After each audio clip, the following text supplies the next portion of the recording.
أعوذ بالله من الشيطان الرجيم. بسم الله الرحمن الرحيم. إن الحمد لله والصلاة والسلام على رسول الله وعلى آله وأصحابه أجمعين. يقول سبحانه وتعالى: إنهم يكيدون كيدا وأكيد كيدا فمهل الكافرين أمهلهم رويدا. Owekitiibwa Allah atenderezebwa n'amatenda amajjuvu nga malungi.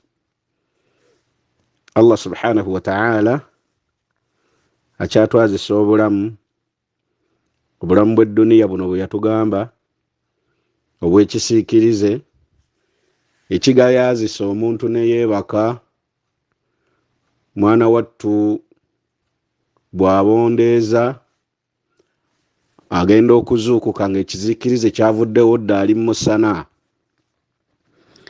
Obwo nno bwe bulamu bw'ensi bwe yatugamba Allah tabaraka wa ta'ala nti wama alhayatu dduniya, tebuli obulamu bw'ensi illa mataa'ul ghurur, okujjako ekigayaaza.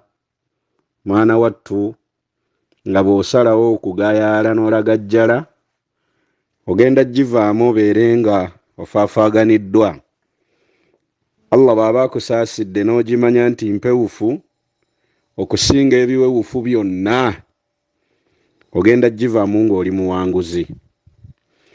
Embeera gye tulimu yakunnyonnyola akatuubagiro akaliwo wakati w'okubeera nti abaana Adamu basibye empina, basibye ebimyu, bafundikidde engoye zaabwe okusobola okubeera nga basaasaanya obwonoonefu mu nsi. Allah subhanahu wa ta'ala tayagalangako kusaasaanya bwonoonefu mu dduniya ye, ekitonde kye ekiyitibwa edduniya. Y'ensonga eyasindisa bannabbi, era y'ensonga eyassisa ebitabo, era y'ensonga eyateesaawo akatale k'ejjana n'omuliro. Omwana Adamu wa ddembe okusuubula kyayagala, omwana Adamu wa ddembe okulafuubana n'asuubula ne Allah subhanahu wa ta'ala, oba n'abeera nga asuubula n'abalabe ba Allah subhanahu wa ta'ala. Ebyo nno Allah yabitugamba mu ayati nnyingi ezikwatagana ku busuubuzi, n'atugamba nti ulaika alladhina ishtarawu dhalalata bilhuda, waliwo oludda olw'abantu abasuubula obubuze, bilhuda, ng'omuwendo gwabwe bawaddeyo buluŋŋamu. Fama rabihat tijaratuhum, nga tebagasiddwa, tebajja kufuna magoba, tebajja kuba bawanguzi, tebagenda kwesiima mu busuubuzi bwabwe. Wama kaanu muhtadin, era tebajja kubeera nga baluŋŋama, bagenda kufiira mu bubuze. Allahu akbar. Allah ayogedde ku bantu abo alladhina ishtaraw dhalalata bilhuda.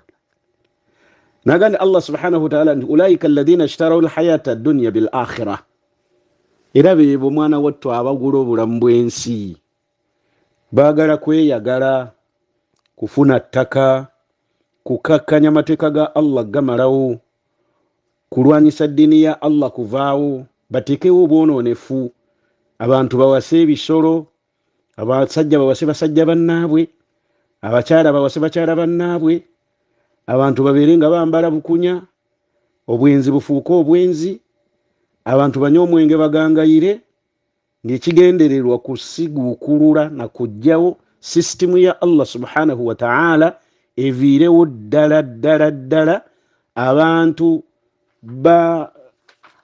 abaatondebwa obutondebwa ne basangawo ensi eno nga Allah yabatonda kubaako bye bakola, bo bateekewo ebyabwe nga basuubira tibajja kuba bawangudde Allah subhanahu wa ta'ala.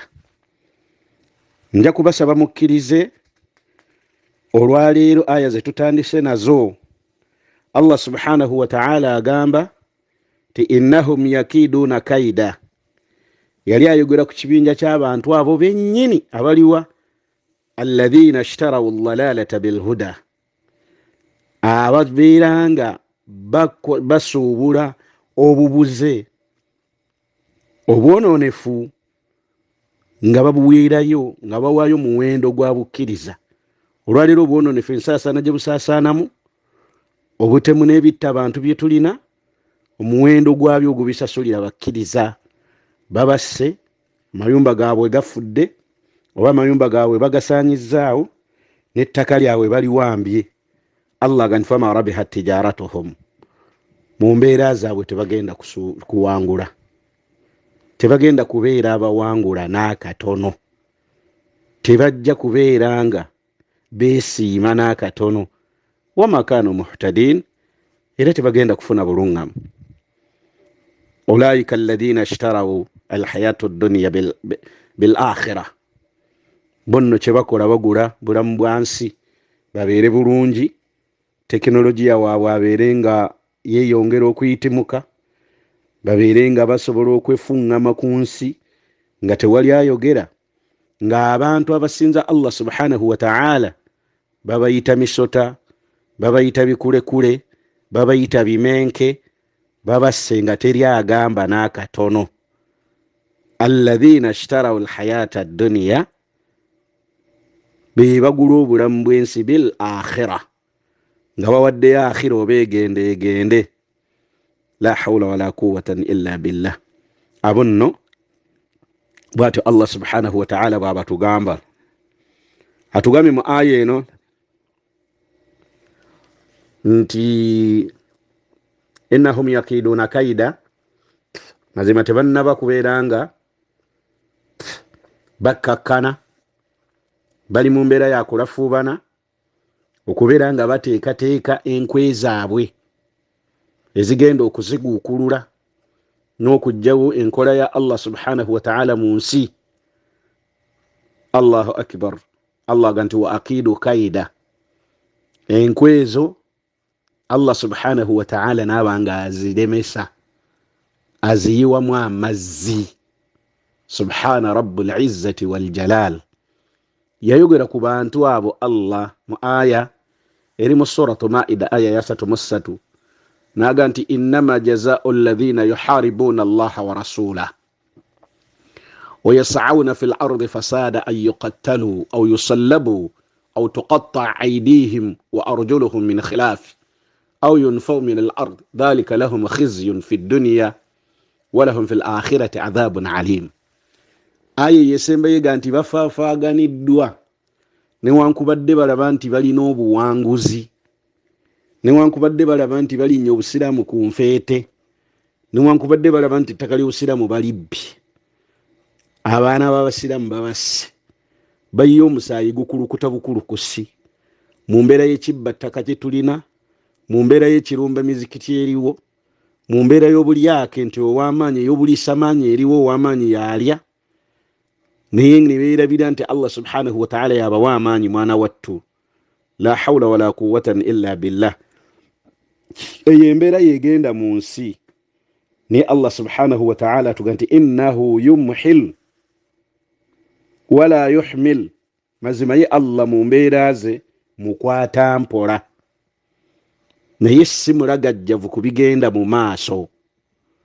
Mu butali bulagajjavu bwa Allah subhanahu wa ta'ala tuyina butakoowa mukoowoola. Tutaasa embeera z'abasajja abo kubanga si nnungi, ab'ebitiibwa abalungi, abaganda baffe Allah subhanahu wa ta'ala abageredde okumala ebbanga ddene, wallahi nga tebeeyagadde. Abamu bawangaalidde mu mizinga kubwatuka, abamu bawangadde bamulekwa, abamu bawangadde mu mbeera ya bunkuseere, abamu tebasomye lwa mbeera ya buli az'amaanyi n'abalumbaganyi abaabalumbagana. Naye Allah subhanahu wa ta'ala mukwata mpola, ate si mulagajjavu n'akatono. Kyaga nti famahilil kafirin, mubeere nga mubagenda mpola, keep distance, mubeere nga mubabaza. Amhilhum ruwaida. Allah nti nze nannyini kubatonda, nange mbawaddemu akaseera katono ak'okweyagala, akaseera katono ak'okubeera nti beeyagala, ويوم القيامة يردون إلى أشد العذاب. يوم القيامة bagenda kitegeera. Olwaleero njagadde insha rabbul izza wal jalal tutunuleko ku kigambo ekiyitibwa crusade. Ekyo bwe tunaaba tufunye obudde tuyinza kigenda ewala oba oli awo naye nga situgenda kigenda wala mukadde kano, tujja kitemaatema mu mpola mpola mubeere nga mwongera okitegeera. Tewali bulwadde olwaleero bufudde umma ya busiraamu kubeera ng'edda mabega nga ya butamanya. Obutamanya ndwadde mbi nnyo nnyo nnyo nnyo, kubanga omuntu akutwalako ebibyo nga tomanyi, tosobola kubeera nga weerwanako kubanga tomanyi, tosobola kubeera nga obanika emikono kubanga tomanyi, tosobola kubeera nga kugamba nga oli awo oli kadduwa nnema. Obutamanya ndwadde mbi, yensonga lwaki Allah subhanahu wa ta'ala tajagala yasindika bannabbi balwanyise obutamanya, n'asindika ebitabo oba nassa ebitabo babeere nga abaana Adamu babisoma bajjewo endwadde y'okuba nti tebamanyi. Allahu waliyyu alladhina amanu yukhrijuhum min adh-dhulumati ila an-nur walladhina kafaru awliyahum at-taghut yukhrijunahum min an-nur ila adh-dhulumat ulaika ashabu an-nar hum fiha khalidun. Abange katutunulire ekigambo kye mutera okuwulira ekiyitibwa crusade. Crusade nkigenzeeko walako, naye ntunuddeko mu kitabo oba mu bitabo eby'enjawulo nga kitugenda okukulembeza yenkuluze namutayiika abazungu gye baawandiika ne bagituuma Encyclopedia Britannica. Encyclopedia Britannica. Ekitabo ekyo kimanyiddwa nnyo nnyo nnyo nga nammwe abasobola okukuba ebyuma bikalimagezi bwe okiyingizza mu Google basobola okukikuwa n'obuuza ebibuuzo oba mwensoboledde okubuuza oba okunoonyereza ku kigambo ekiyitibwa crusade. Crusade tugenda kyesigamya ku definitions nga bwe bazituwadde wano, naye agambye nti crusades, ekiyitibwa crusade kyeki? N'agamba nti the crusades are series of military religious expeditions or wars initiated, supported, directed by the Christians to take over the Holy Land from the Muslims. Crusade kitegeeza ennumba ezigendereddwa okufuntula, okuzisa n'okusaanyaawo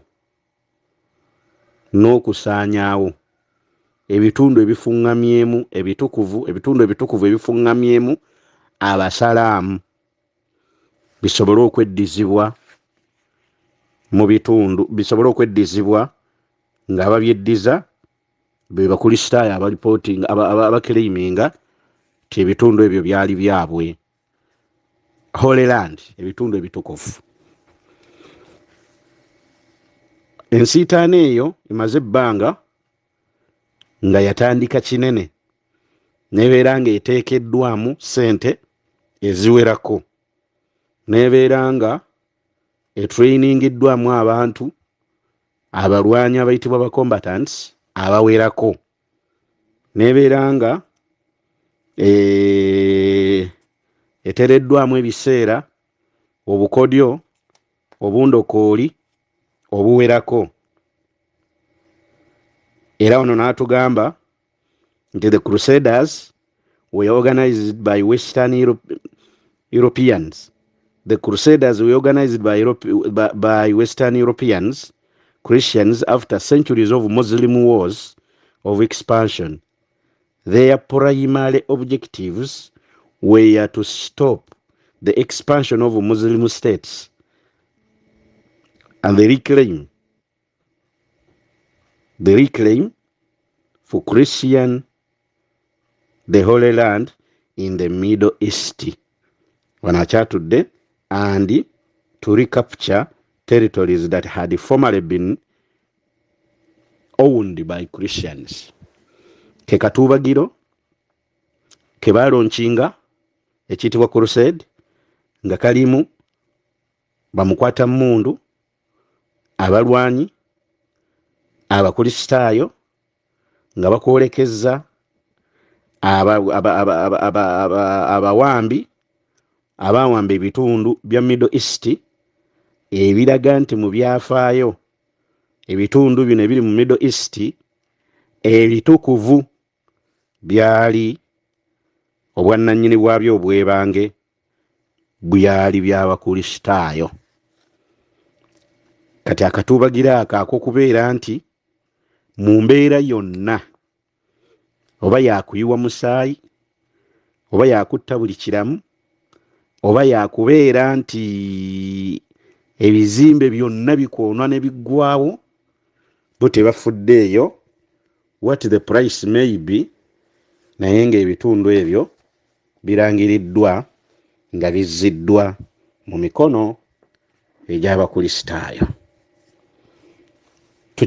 Kituuseewa bakituusizzaawa nga situnnalaba bwe bakituusizzaaba ebitiibwa by'ebitundu ebikaayanirwa. Mwana wattu batugambye Middle East. Bwe tuwulira Middle East yakyusibwa bukyusibwa naye nga yayitibwa nakati ekyayitibwa Jaziratul Arabu. Jaziratul Arabu, ebizinga eby'Abawarabu. Ebizinga by'Abawarabu lwaki biyitibwa Middle East? Nti byatuumibwa Middle East lwakubeera nti era biri mu direction eyo wakati w'obuvanjuba bw'ekityo bwe kitegeeza. Ng'ekyomukisa omulungi ekitundu ekiyitibwa Middle East oba Jaziratul Arab kirimu ensi 22 nga almost abantu abakirimu abatuuze 99 ku 100 basiraamu, nga n'ensi ezo advantage oba omukisa gwe zirina zoogera olulimi Luwarabu.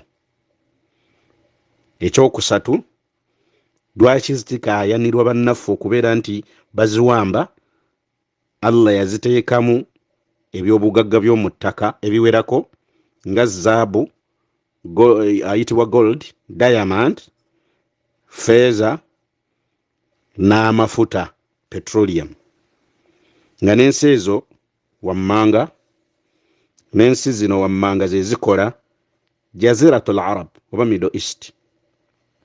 Ensi esooka bagiyita Algeria, eyokubiri Bahrain, eyokusatu Comoros, eyokuna Djibouti, eyokutaano Egypt, ey'omukaaga Iraq, ey'omusanvu Sudan, ey'omunaana Somali, ey'omwenda Tunisia, ey'ekkumi Suria oba Syria, ey'ekkumi Yaman, 12 Jordan, 13 Kuwait, 14 Lebanon, 15 Libya, 16 Mauritania, 17 Morocco, 18 Oman, 19 Palestine, 20 Qatar, 21 ya United Arab Emirates, al-Imarati Muttahida, 22 gye basinze okutunuulira erimu al-Haramain al-Sharifain, haramu 2 ez'ekitiibwa ey'e Makka ne Madina nga ziriko abatandisi baazo Nabiyullahi Ibrahim. Nabi Ibrahim eyazimba ennyumba Kaaba, Allah nga bw'atuga nti wa idh yarfa'u Ibrahima alqawaida min albayti wa Ismailu rabbana takabbal minna innaka anta as-sami'ul alim. Essula eyitibwa Bakara aya 126, 27, Allah atulaga nga Kaaba ewedde ezimbiddwa bannabbi babiri. Bannabbi abo tekwali mu kristaayo. Newankubadde kaakati ng'ekintu abantu baagala kiwamba bakitwale nga basinze kutunuulira mafuta n'emigaso gyabwe emirala egy'ensi. Allah agamba nti rabbana takabbal minna. Ibrahimu ne mutabani we Ismaila bombi nga bannabbi basaba Allah okubeera nga akkiriza, ne bamutenda ne bagamba nti innaka anta samiul alim, mazima gwa Allah owulira era oli mumanyi. Edduwa yagenda mu maaso, Allah subhanahu wa ta'ala agitunyumiza aga ne bagamba nti rabbana takabbal minna innaka anta samiul alim rabbana waj'alna muslimaini laka wa min dhurriyyatina ummatan muslimatan lak wa arina manasikana wa tub alayna innaka anta at-tawwabur rahim. Ibrahim nabbi wa Allah ne Ismaila basobola okusabira ekitundu ekyo mwana wattu ow'ekitiibwa Allah okubeera nga akisitula n'okusaba omulimu gwe bakoze Allah agusitule. Byombi Allah n'abikola, n'asitula omulimu gwe bakola n'agufuula gwa kitiibwa n'okutuusa olwaleero. Tulajanira Allah gusigale nga gwa kitiibwa okutuusa qiyama lwe kiriyimirirawo. Haramu ey'okubiri ye Madina, eyo nno yava era mu nsi 5 eyaliwo ng'abakulu abaliwo mu biseera ebyo balwana okuzikiza obubaka obwaliwo. Omubaka sallallahu alaihi wasallam amaze okusituka okubeera nga ataasa Kaaba yali mu buwambe.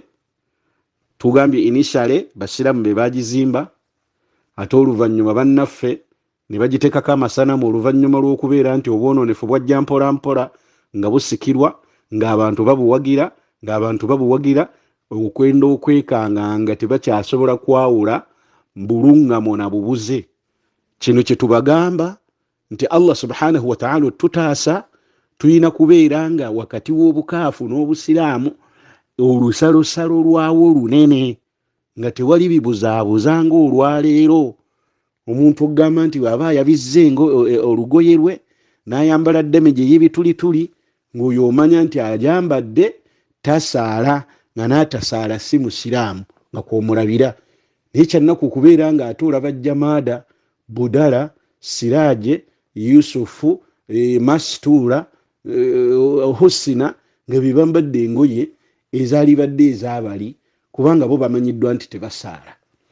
Embeera eyo mwana wattu ey'okwefaanaanyiriza Allah subhanahu wa ta'ala tajagalira ddala, era omuntu yenna agiwagira aleeta obusiraamu okubeera nga mwana wattu bugwamu amaanyi ne Allah okuwa abalabe baffe amaanyi okubeera nga batufuŋŋamako. Yagamba ow'ekitiibwa nti man tashabbaha biqawmi, omuntu yenna yeefaanaanyiriza ekibiina fahuwa minhu, aba wa mukyo. Bwe kityo olusalosalo lwaffe luyina kubaawo ku kimu ku bituleetedde emitawaana kwefaanaanyiriza. Amawulire olwaleero bwe gaba gawandiise nga waliwo ekitongole kya Red Crescent. Ekyo n'okutuusa kati nkyebuuza lwaki kyatuumibwa ekya Red Crescent. Kuba bannaffe abaatuuma ekitongole kya Red Cross bagenderera okusitula omusaalaba nga n'ekyagutuumya omumyufu kubeera nga gwayikako omusaayi gwe bayita Yesu Kristo, ne bagutuuma Red Cross. Omusaalaba ogwo buli we gusituka we guli kitegeeza nti Yesu atuuse, agenda kuleetawo emirembe, agenda kuleetawo obuyambi, agenda kuleetawo buli nsonga yonna. Kati bannaffe mu mbeera y'okwefaanaanyiriza baalifunyeyo erinnya naffe eryawulira ddala. Owulidde mangi gwesobola okutwawula. Owulidde the Muslim flag, the gundi balifunayo erinnya naye nabo baatuuma ekyefaanaanyiriza Red Cross mbu basobole okutambulira awamu ne bakituuma Red Crescent ekitalina makulu, kubanga Crescent guba mwezi ogw'embonekerera, ate red kitegeeza mmyufu oba musaayi. Kati omwezi ogw'embonekerera omumyufu oba ogw'omusaayi kiruzinga meaning, ninga bannaffe abakituuma bagenderera kwefaanaanyiriza kiri mbu basobole okuwangaala nga tebalina buzibu bwonna mwana wattu bw'obatuukako, kubanga bajja kuba bafaananye baganda baabwe bwe baali organizinga nti bakirimaanyi mu nsi eno. Era olwaleero ekitongole ekyo kiri ekya Red Cross ensonga kyazeesambye kubanga mwana wattu lwabutawogera obagamba nti woowayi naye nga kyalabye nti biyinza obutayamba bulungi bannaabwe baganda baabwe aba Red Crescent be bali mu kukuŋŋaanya emirambo egikubiddwa ku street, mu kukuŋŋaanya emirambo egiri mu mayumba n'ebimogose n'okubeera nga bakuŋŋaanya egiri mu malwaliro agakubiddwa n'amaduuka n'ebirala. Nasalu llah alafu walafiya. Nga tumaze okulaba ekiyitibwa Jaziratul Arab oba Middle East, ekyo nno bannaffe we batunuulizza ekiyitibwa crusade. Crusade egenze ebaamu emitendera egy'enjawulo gyensuubira nti tuyinza obutasobola giraba lwaleero, naye nga oba oli awo Allah banaaba atusobozesezza tugenda kubeera nga tugiraba emirundi gyaffe eginaddako. Naye nga kakati ekigenda mu maaso ku bannaffe abali Palestine, ba crusaders balabika nga engabo bakyagirumizza mannyo okubeera nga batugumbula, okutemula mu mbeera zonna, abaana abato, abakyala, abazeeyi, abavubuka, bannaalumanya ne bassaalumanya. Ekigendererwa kiki? Kubeera nga batwala ettaka lya Palestine n'okubeera nga batwala omuzikiti ogumanyiddwa nti gw'abasiraamu ogw'e Baitul Maqdis eno oba Masjid al-Aqsa. Eno temukitunuulira mu mbeera endala ti ba Hamas simanyi bakoze batya, bakundi bakoze batya, naye nga kuno okuluma engabo bannaffe kwe balumye engabo kye kimu ku matabi ga crusade ez'okuwamba ettaka buli batwala nti liri tukuvu era lyali lyabwe mu kusooka era balina odyeddiza. Tusaba Allah subhanahu wa ta'ala asobozese ne baganda baffe okubeera nti bejjako olumbulege lw'abasajja abo. Lwaki? Olw'okubanga nti oba oli awo mu mbeera gye balumbyemu obusiraamu bufiiriddwa kinene n'okunakuwala kunene n'okudda emabega kunene. Military expeditions ezigenze zikolebwa mu programu eyitibwa crusade nyingi mu bifo eby'enjawulo ezigenze nga zikolebwa ettaka ly'abasiraamu ne litwalibwa. Ekyo nsuubira nti tekiri wali mu Palestine wokka, wabula ekyo kiri mu nsi yonna nga naawe wooli ettaka ly'abasiraamu litwaliddwa. Abantu battiddwa bangi ng'abattibwa basiraamu. Ekyo nno nakyo kikoleddwa mu kuziyitibwa crusade, ng'era basinze kutunuulira basiraamu naddala abawalimu. Era nkakasa nti naawe wooli abawalimu battiddwa. Era Allah subhanahu wa ta'ala atusaasire babatunuulidde kinene. Mulimu okusiba abantu obwemage. Abantu babasiba nga babasibira bwereere ne babaggulako emisango nga mipaatiiki. Ekigendererwa kiki? Okulaga ensi ti abantu bano tebatembeka, balina kuwangalira mu makomera. Mulimu okwonoona ebizimbe n'emmaali z'abantu mu mbeera eyo obulyazaamaanyi. Allah subhanahu wa ta'ala yakigaana, tayagala bulyazaamaanyi. Nabbi sallallahu alaihi wasallam n'akigaana kubakkiriza tekikkirizibwa, naye ate kubatali bakkiriza bo tebalina buzibu bwonna, kubanga nabbi yatugamba ti adduniya eyitibwa edduniya eno sijinul mu'min, kubonaabona na kulafubana kutakabana kwabakkiriza.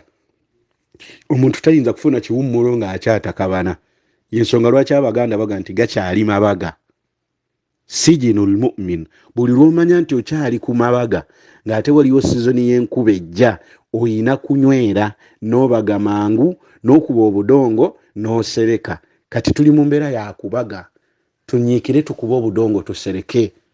Embeera y'enkuba ey'emitawaana bw'enaagenda okutuukira, falillahi alhamdu wal minna, nga tuli abantu abali mu mayumba gaffe agawedde.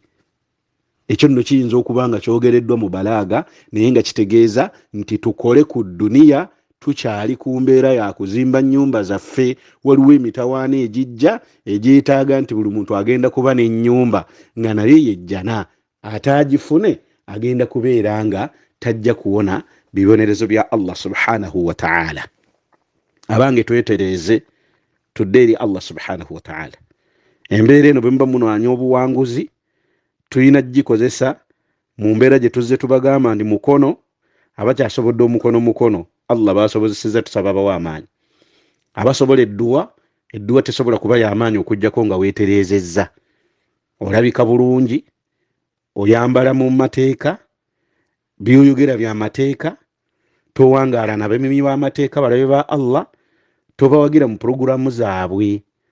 Oyina kubeera nga by'okola obikola kusiimisa Allah ng'ate ye yabiragira. Mu mbeera eyo ojja kuwoneka emikono Allah subhanahu wa ta'ala abeere nga akwanukula.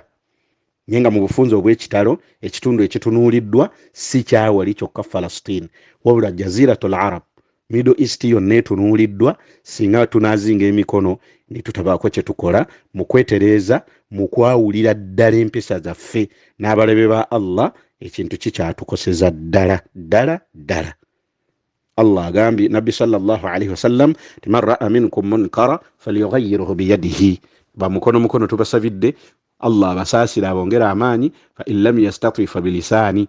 N'abo abasobola okubeera nga boogerako tusaba Allah bawa amaanyi niye mwerongoose, tulongoose embeera zaffe eri Allah, twongere kuddukira eri Allah. Fa in lam yastati fa biqalbihi. N'abatasobodde abeere nga atamwa, mu kutamwa naawe olina kubeera nga weerongoosa, tuddukire eri Allah.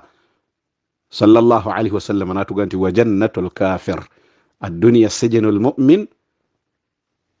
Kulafuubana, kutakabana kwa mukkiriza. Tosobola kufuna kalembereza ng'okyali mu kutakabana. Wa jannatul kafir, na kweyagala, kiwummulo, kudigida, kucakala, bikolobero bakola teri abagambako. Nga n'aboogera ku mbeera eno olwaleero eriwo ey'obulyazaamaanyi bagyogerako ku mativi ne bagivumirira, ate oluvannyuma ne bagera nga enjuba egudde mu nzikiza ne bawaayo ebyokulwanyisa emmundu n'ebbomu zisa bisolo. Akivumiridde emisana ate yawagira ekiro. Y'ensonga lwaki obulyazaamaanyi bugenda mu maaso. Naye ekisinga okuba ekyessanyu eri omukkiriza yenna nti ebyo byonna Allah abiraba era abisobola obbijjawo ebbanga lye tunaamala nga twetereezezza. Innahu yumhil, mukwata mpola Allah, wala yuhmil, naye si mulagajjavu, bigenda mu maaso abimanyi era abisobola. Twetereeze, oba oliawo Allah subhanahu wa ta'ala agenda kutuwa obuwanguzi walaw ba'da hiin. Ne bwe wanaaba wayiseewo akaseera akafaanana katya ne bwe kanaawanvuyirira nga mu nsi musigaddemu abantu batono ddala, nga ffe Allah amaze otuggyawo, obuwanguzi bujja kubeera nga bufunwa. Kye tulina okubeera nga tukikola, obuwanguzi obwo tulina obutemera omusingi ne bwe tunaaba situbutunuddeeko. Waffaqa Allahu al-jamii'a lima yuhibbuhu wa yarda. Tujja kutandikirawo okwongerako tulabe biki ebigenda mu maaso. Wassalamu alaikum wa rahmatullahi wa barakatuh. Nsemyo jaffe nga tujijja ku kwagala kwakyo, tujizze ku ekyo Allah tabaraka wa taala kyayagala. Allahumma salli ala Muhammadin wa ala ali Muhammad kama sallaita ala Ibrahim wa ala ali Ibrahim innaka Hamidun Majid, wa barik ala Muhammad wa ala ali Muhammad kama barakta ala Ibrahim wa ala ali Ibrahim innaka Hamidun Majid. Allahumma rabbana atina fid dunya hasana wa fil akhirati hasana wa qina adhaban nar. Rabbana la tuzigh qulubana ba'da idh hadaytana wa hab lana min ladunka rahmatan innaka antal wahhab. ربنا ظلمنا أنفسنا وإن لم تغفر لنا وترحمنا لنكونن من الخاسرين. ربنا اغفر لنا والوالدين وارحمهم كما ربونا صغار. اللهم اغفر للمؤمنين والمؤمنات والمسلمين والمسلمات الأحياء منهم والأموات. اللهم انصر المجاهدين في سبيل الله في كل مكان برحمتك يا أرحم الراحمين. وصل اللهم على نبينا محمد وعلى آله وصحبه وسلم والحمد لله رب العالمين. السلام عليكم ورحمة الله وبركاته.